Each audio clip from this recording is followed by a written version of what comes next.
sudah siap belum untuk beribadah online? Tentu saja siap. Kalian juga sudah siap kan? Iya dong. Sebelum kita beribadah online, siapkan hati dan pikiran kalian ya.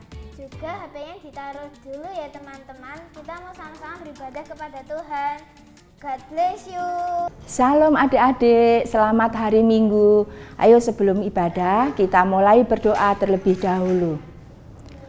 Terima kasih Tuhan Yesus, Engkau Allah yang begitu baik dalam kehidupan kami. Engkau mengasihi kami, terutama anak-anak sekolah minggu. Tuhan Yesus, bentar lagi kami akan mulai untuk mendengarkan firman-Mu. Kami percaya Tuhan menyertai dari awal hingga akhir. Di dalam nama Tuhan Yesus Kristus, segala hormat dan kemuliaan hanya untuk nama-Mu. Haleluya, amin. Ada rumah. Ini nggak ada yang punya. Kalau ambil aja ya. Kalau sendiri kan taruh di sini. Ya nggak teman-teman. Agnes, Karen, halo. Hari ini aku traktir makan enak ya. Wah, baiknya. Makasih ya. Oke. Itu uangnya banyak banget. BTW, kamu dapat uang jajan sebanyak itu dari mana? Jangan bilang-bilang ya. Aku ambil di atas meja. Kayaknya nggak ada yang punya sih. Siapa suruh taruh di atas meja? Ya aku ambil kan. Kamu tuh mencuri tahu? Iya, nggak boleh gitu nih. Kita jangan takdir-takdir, balikin aja uangnya. Tapi kan udah telanjur aku ambil. Gak apa-apa lah. Enggak boleh kayak gitu. Tuhan pasti nggak suka kamu kayak gitu. Iya nggak teman-teman di rumah? Iya, Nes. Kita itu kalau Tuhan bilang jangan mencuri, ya kita nggak boleh mencuri. Ya gak jadi punya uang banyak dong aku. Sudah nggak apa-apa. Kalau kamu dengan jujur kembalikan uang itu, kamu minta ampun dan bertobat, Tuhan pasti akan ampuni kok. Iya, Tuhan itu selalu memberkati kita loh. Jangan sampai karena hal ini kamu jadi mencuri kayak gini. Ya udahlah, aku kembaliin. Makasih udah ingetin aku ya teman-teman. Shalom adik-adik. Sekarang kita mau memuji nama Tuhan. Yang sudah siap memuji nama Tuhan, semuanya boleh bangkit berdiri.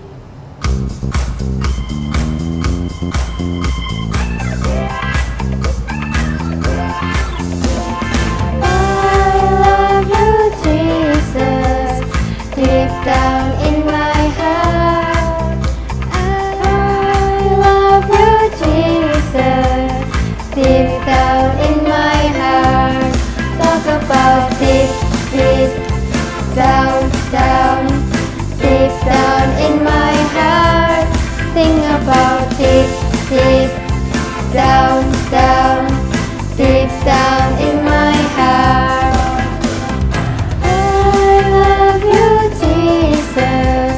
Deep down in my heart, I love you, Jesus.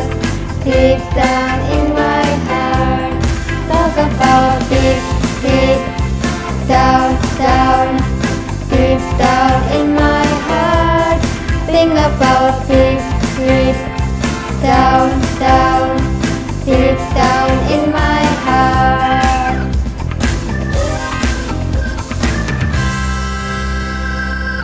Adik-adik masih semangat memuji nama Tuhan?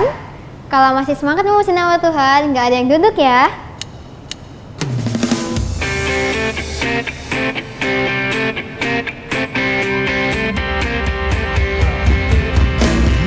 Aku anak raja, engkau anak raja, kita semua anak raja.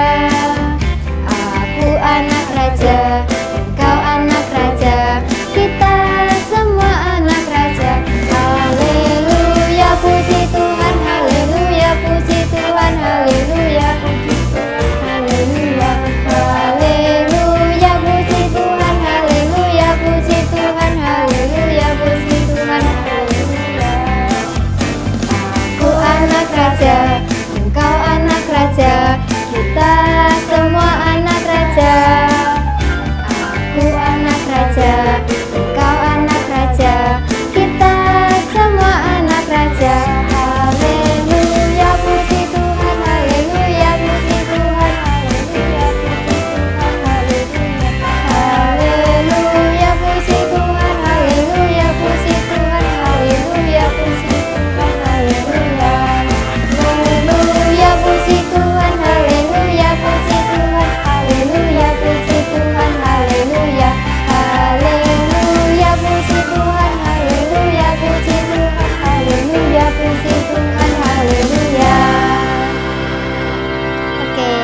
Adik-adik semuanya dipersilakan untuk duduk kembali. Sebentar lagi kita mau mendengarkan firman Tuhan. Sebelum kita mendengarkan firman Tuhan, kita mau sungguh-sungguh menyembah nama Tuhan. Adik-adik boleh siapkan hati adik-adik.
Salam adik-adik, kali ini Miss Tanti ditemani oleh Leoni.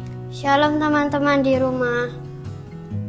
Leoni, tadi kan kita sudah melihat drama. Menurut Leoni, susah nggak sih untuk bisa taat kepada Tuhan? Kadang-kadang Miss. Nah, betul ya adik-adik. Adik-adik di rumah mungkin juga merasa sulit. Miss Tanti juga. Yuk kita simak bersama-sama mendengarkan firman Tuhan. Ruth and Naomi. Pada zaman dahulu, saat hakim-hakim memimpin Israel, kelaparan meluas di seluruh negeri Israel. Hampir tidak ada makanan untuk dimakan dan air untuk diminum. Orang-orang kelaparan dan banyak orang memutuskan untuk pindah, mengharapkan kehidupan yang lebih baik. Ada satu keluarga, suaminya bernama Elimelek dan istrinya Naomi, membawa kedua anak laki-laki mereka ke tanah Moab. Mereka yakin di Moab mereka bisa punya kehidupan yang lebih baik. Belum lama ketika mereka sampai di Moab, tragedi terjadi. Elimelek meninggal. Dua anak laki-laki Elimelek kemudian menikah dengan wanita-wanita Moab yang bernama Ruth dan Orpa, dan mereka tinggal di Moab selama 10 tahun. Kemudian tragedi berikutnya terjadi saat kedua anak laki-laki Naomi meninggal. Berita ini sangat menyedihkan. Naomi memutuskan kembali ke Israel, tempat tinggalnya dahulu, tempat yang lebih ia kenal dan juga kenal orang-orangnya. Naomi meminta menantunya, yaitu Rut dan Orpa, untuk tetap tinggal di Moab. Orpa berpamitan, namun Rut tetap tinggal bersama Naomi. Rut berkata, "Tidak, kemanapun engkau pergi, kesanalah aku akan pergi juga. Aku mau menjadi bagian dari bangsamu dan menyembah Tuhan Allahmu juga." Akhirnya, Rut dan Naomi memulai perjalanan mereka ke tanah Israel. Setelah melalui perjalanan yang jauh, mereka sampai juga ke kampung halaman Naomi, yaitu Bethlehem. Orang-orang di kota itu menyambut Naomi kembali. Mereka terkejut melihat Naomi kembali setelah lebih dari 10 tahun. Dan terkejut karena Naomi tampak tua dan sedih. Lalu mereka bertanya, "Naomi kah itu?" Lalu Naomi berkata, "Jangan panggil aku Naomi, panggil aku Mara, karena aku sudah banyak mengalami yang pahit." Naomi dan Rut datang pada saat menuai ladang, dan orang-orang sedang sibuk mengumpulkan gandum. Naomi dan Rut tidak punya suami, tidak punya anak ataupun uang. Mereka sangat butuh makanan. Naomi sudah terlalu tua untuk mengumpulkan gandum, dan Rut dengan senang hati pergi mencari apa yang bisa ditemukannya. Rut akhirnya memungut di padang milik seseorang yang bernama Boas. Boas ini adalah orang yang sangat kaya dan orang yang baik. Boas baik kepada semua orang dan juga sangat cinta Tuhan. Saat Rut mengumpulkan gandum, semua orang sepertinya memperhatikan Rut karena ia dari kaum yang berbeda. Baju-bajunya berbeda dan berbicaranya dengan bahasa yang berbeda. Boas melihat betapa keras Rut bekerja. Ia menanyakan kepada salah satu pekerjanya, "Siapakah gadis ini?" Lalu pekerjanya menjawab, "Dia adalah Rut, wanita asal Moab. Ia datang bersama dengan Naomi." Boas bersikap baik kepada Rut dan mengizinkan Rut mengambil apa yang diperlukannya. Boas pun mengizinkan Rut untuk makan juga bersama pelayan-pelayannya. Ketika Rut pulang ke rumah setelah bekerja keras, ia menceritakan kepada Naomi tentang pria baik yang bernama Boas. Naomi mengingat bahwa Boas adalah saudara dari Elimelek. Pada saat itu, ada tradisi bagi saudara terdekat untuk menolong keluarganya yang kesulitan. Naomi melihat ini adalah kesempatan yang baik agar Boas bisa menjadi penolong keluarganya, atau disebut penebus keluarga pada zaman itu. Naomi berkata kepada Rut agar Rut terus bekerja di ladang milik Boas. Hari demi hari berlalu. Rut bekerja dengan rajin di ladang, dan Boas memberikan perlindungan, makanan, dan Boas selalu baik kepada Rut. Rut senang ada di dekat Boas. Demikian juga Boas senang ada di dekat Rut. Naomi sudah mengharapkan ini akan terjadi.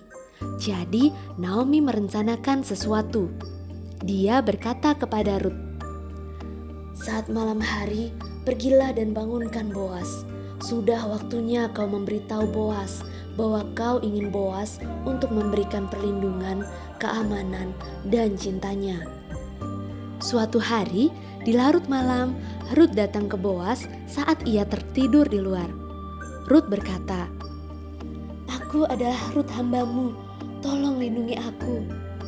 Tapi ada satu masalah. Ada satu saudara yang hubungannya lebih dekat ke Elimelek daripada Boas. Seharusnya dialah yang bertanggung jawab untuk Naomi dan Rut. Boas sebagai seseorang yang baik, ia mengadakan pertemuan di kota dan mengundang saudaranya itu. Ia mengungkapkan kesempatan ini dan ternyata saudaranya menolak. Akhirnya Rut dan Boas pun menikah. Tidak lama kemudian mereka memiliki seorang anak laki-laki. Anak ini membawa sukacita bagi Rut dan Boas dan juga untuk Naomi. Naomi yang sudah tua dan sudah banyak mengalami hal-hal yang pahit dalam hidupnya, akhirnya merasakan sukacita yang baru. Anak Rut dan Boas tidak hanya akan menjadi kakek dari Raja Daud, tapi juru selamat kita, Yesus, juga menjadi keturunannya. Adik-adik, untuk Rut memilih ke Israel, mengikuti Naomi, dan menjadi percaya kepada Tuhan, itu bukanlah hal yang mudah. Bagi Rut, lebih mudah untuk pulang ke tempat asalnya yang menyembah berhala. Nah, tapi karena Rut memilih untuk mengikut Tuhan, Tuhan pun menyediakan masa depan yang luar biasa, bahkan lebih daripada yang diharapkan. Saat ini, ayo kita buat komitmen. Kita bisa pilih mau mengikut Tuhan atau pilih yang lain. Ketika pilihan itu datang, pastikan kita selalu memilih Tuhan. Amin. Jangan kemana-mana ya teman-teman, kita mau buat aktivitas bersama-sama yang seru. Bye-bye.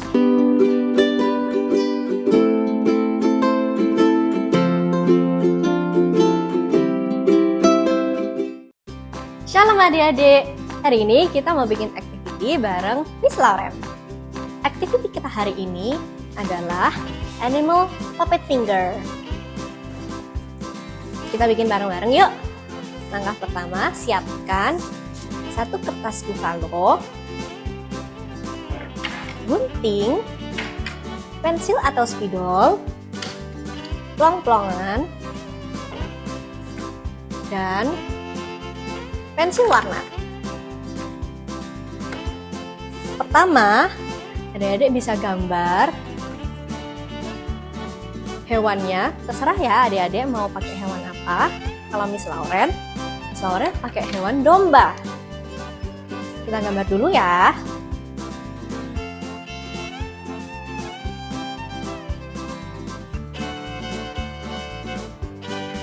Kalau sudah digambar, jangan lupa gambarnya digunting.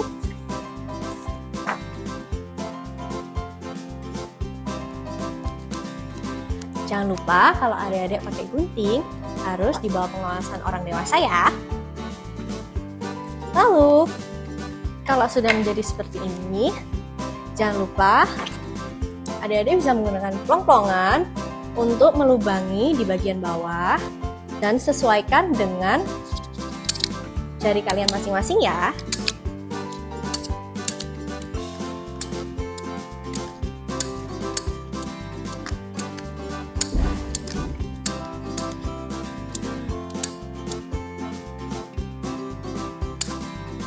Kalau sudah, jangan lupa diwarnain.